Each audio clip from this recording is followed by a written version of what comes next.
O holy Aureus, by your radiance grant me the strength to continue to endure these dark days, to lay bare the path to salvation. And yet you now appear before me, a stranger, a betrayal made flesh, and one I cannot brook.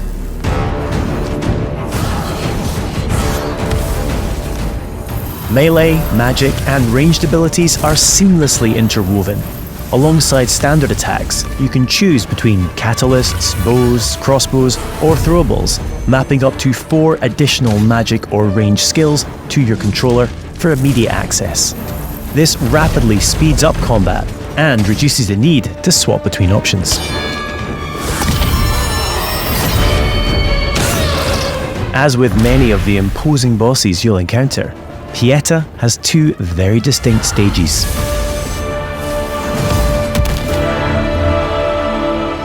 Death is not necessarily the end in Lords of the Fallen. When slain in Axiom, the realm of the living, you'll resurrect in Umbral, the realm of the dead. We now have one final chance to survive.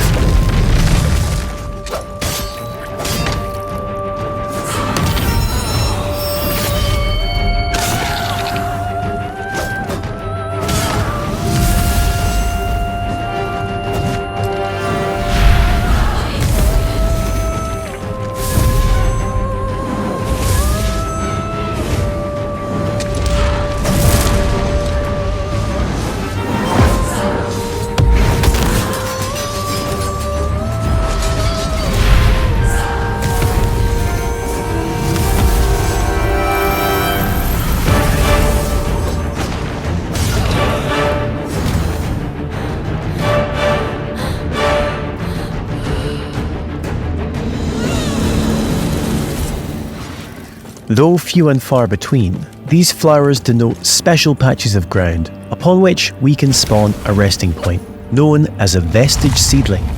These come at a significant resource cost, however, and we can only spawn one at a time.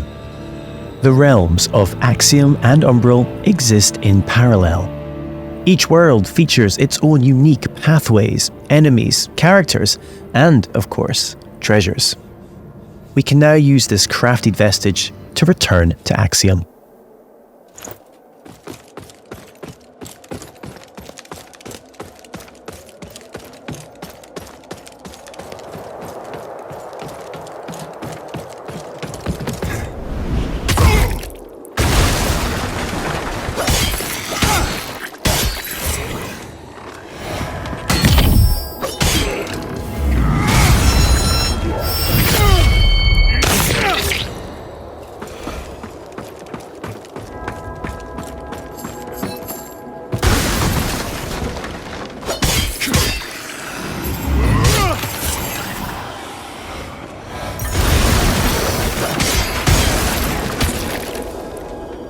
We can peer into the secondary realm at any time by raising the Umbral lamp.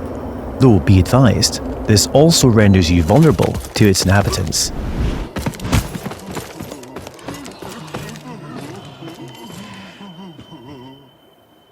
We will now use the lamp to cross over to Umbral, though doing so will consume one of our 2 lives, and it isn't so easy to return to the world of the living.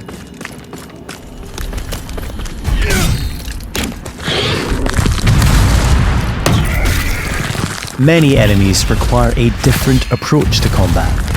This mendacious visage, for example, is only vulnerable when attacked from the back, or when it reveals its true form.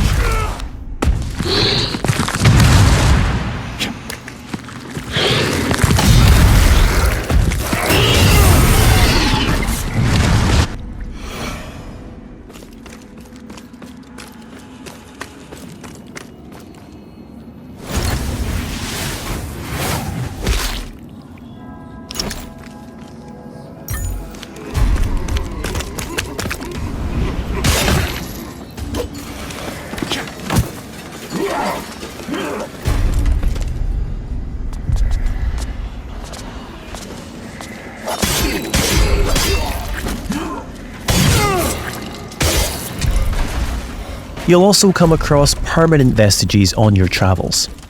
As well as using these to return to Axiom, you can also level up your stats at these locations.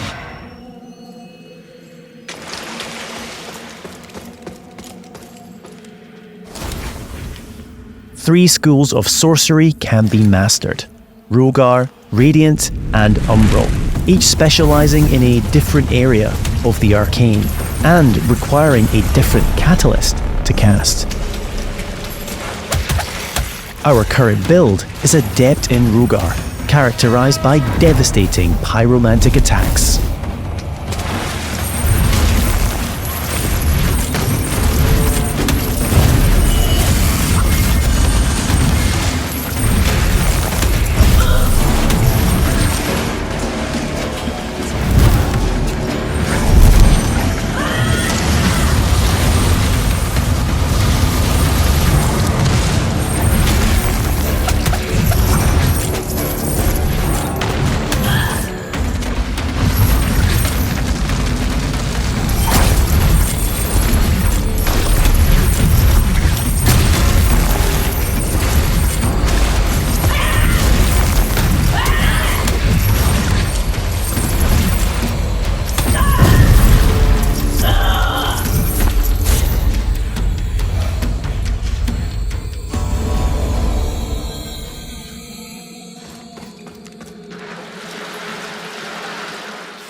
An age-old borough built into the very cliff face, Pilgrim's Perch typifies the verticality of Mournstead.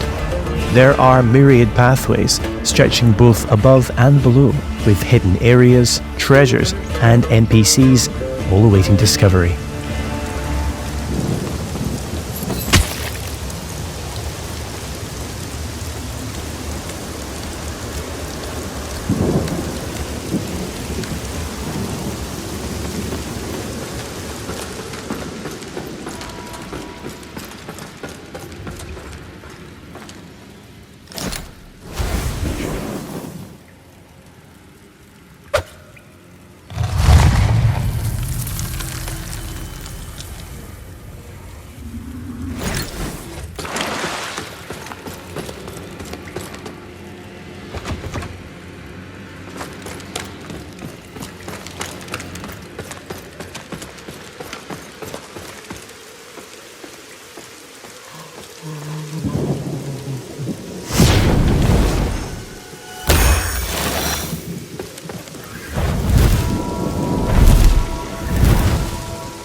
As a lamp bearer, all players are equipped with a devastating ability, the Soul Flay.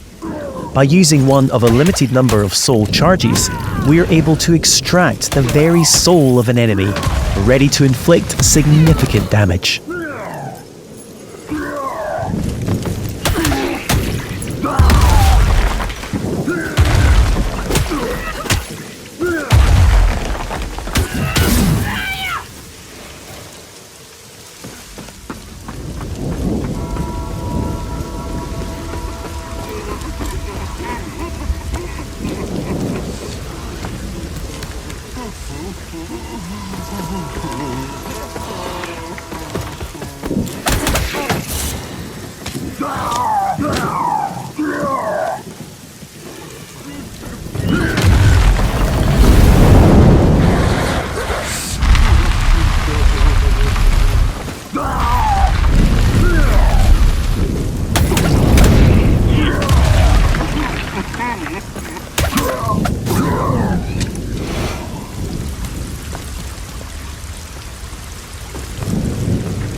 The Soul Flay ability can also be used to manipulate the very environment when in Umbral.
We now find ourselves in Lower Calrath, an ever-burning district renowned for its displays of barbarity.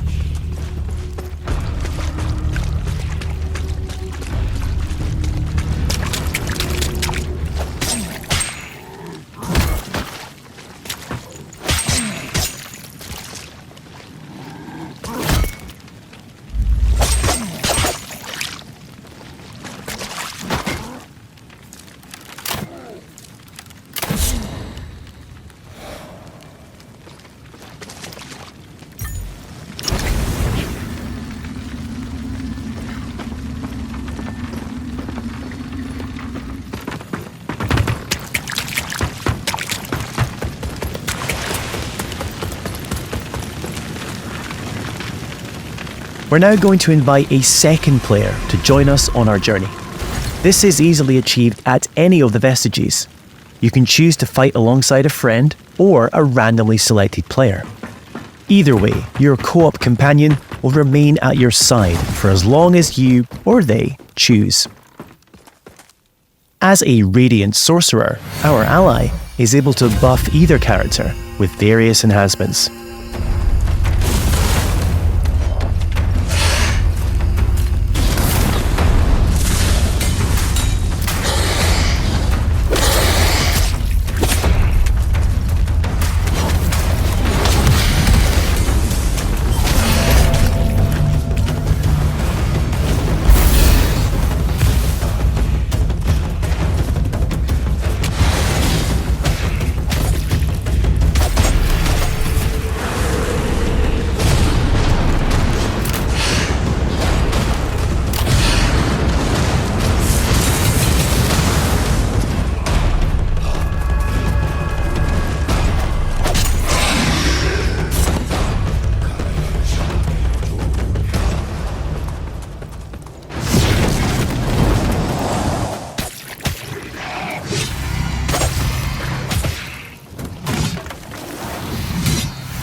It appears our way is blocked by an Umbral entity.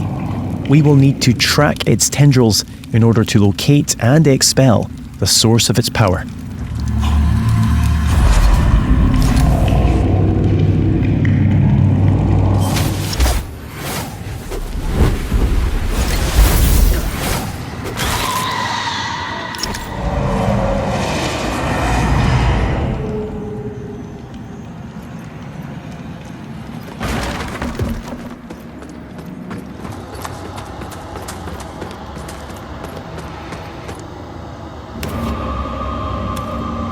Finally, it's time to face off against the colossal spurned progeny, Scourge of Calrath.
The lands of Mornstead await you.